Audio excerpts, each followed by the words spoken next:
Hello, my name is Donald Little, and I'm a sophomore here at Bloomsburg University. I'm studying exercise science, but I've always had an interest in international relations ever since I took a course on it in high school. The reason I chose this topic is because I feel it's very important for the US and Cuba to become allies in the future because they are so close. Another reason I chose this topic is because I have a close friend who is Cuban, and his mother and her family are from Cuba. In 1959, my friend's grandfather spoke against the Cuban government in the class he was teaching, and the Cuban government told him that he needed to get out or there was going to be problems.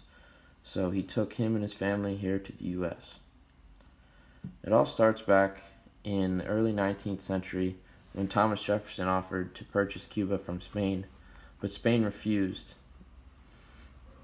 Cuba could have become a U.S. state, and the U.S. would be a lot different, but unfortunately it did not.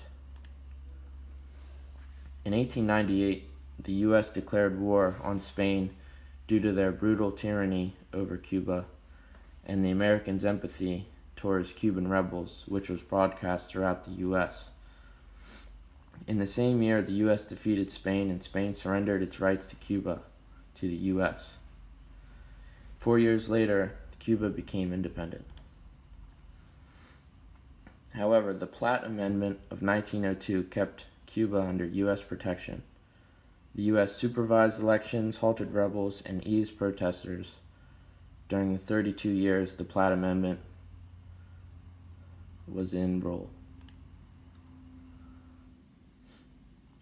In 1959, Fidel Castro and his guerrilla army forced Batista to flee, and he became Prime Minister of Cuba. After this, President Eisenhower refused to meet with Castro.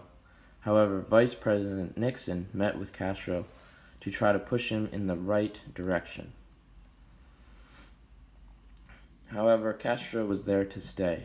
He nationalized Cuban-based U.S. companies without compensation in 1960. So in retaliation, the U.S. broke diplomatic relations with Cuba. The U.S. also failed to invade Cuba at the Bay of Pigs. Castro declared Cuba a communist state and allied with the Soviet Union in retaliation. This caused a near-nuclear war between the U.S. and the Soviets. The Soviets stationed missiles in Cuba. However, the Kennedy administration negotiated, and the Soviet Union decided to remove their missiles from Cuba as long as the U.S. removes missiles from Turkey. On February 3, 1962, President Kennedy initiated the economic embargo on Cuba, which still stands today. In 1996, Cuban militants shot down 2 U.S. aircrafts that were operated by Cuban exiles based in Miami. In retaliation to this, the 4 titles of the Helms-Burton Law was enacted and is still in place today. And the Helms-Burton Law tightened the embargo to greater territories, so foreign states, even trading with Cuba, the U.S. punished them. Then Obama cooled the tension. On December 17, 2014, he announced re-establishment of diplomatic ties. The embassies were opened. Open tourism to Cuba was allowed. Anyone could travel to Cuba for any reason.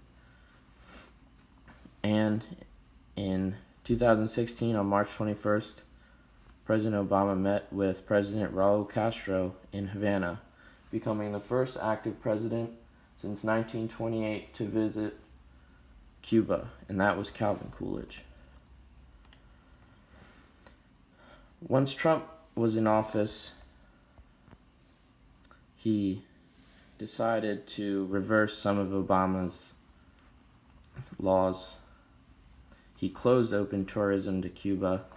Now there are 12 strict categories for travel to Cuba.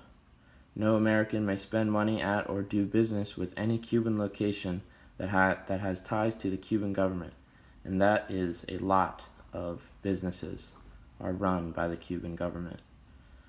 Trump also cut staffing by 60% in the Havana at the U.S. Embassy in Havana and sent 15 Cuban diplomats home from Washington due to unexplained health attacks on Americans in Cuba. These have been called sonic health attacks. Some diplomats reported pain throughout their body, neurological pain, and in Cuba, and Trump decided to bring them home.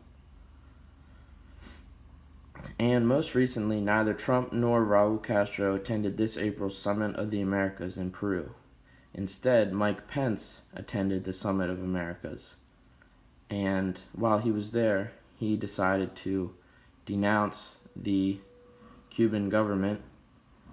And before the foreign minister of Foreign Affairs for Cuba, Bruno Rodriguez, could reply to Pence's denouncing, Pence got up and walked out of the room.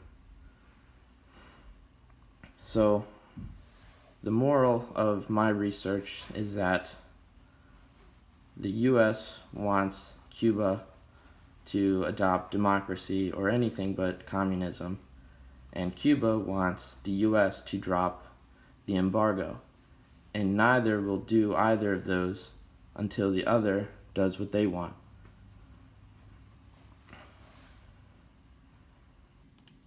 And here are my sources.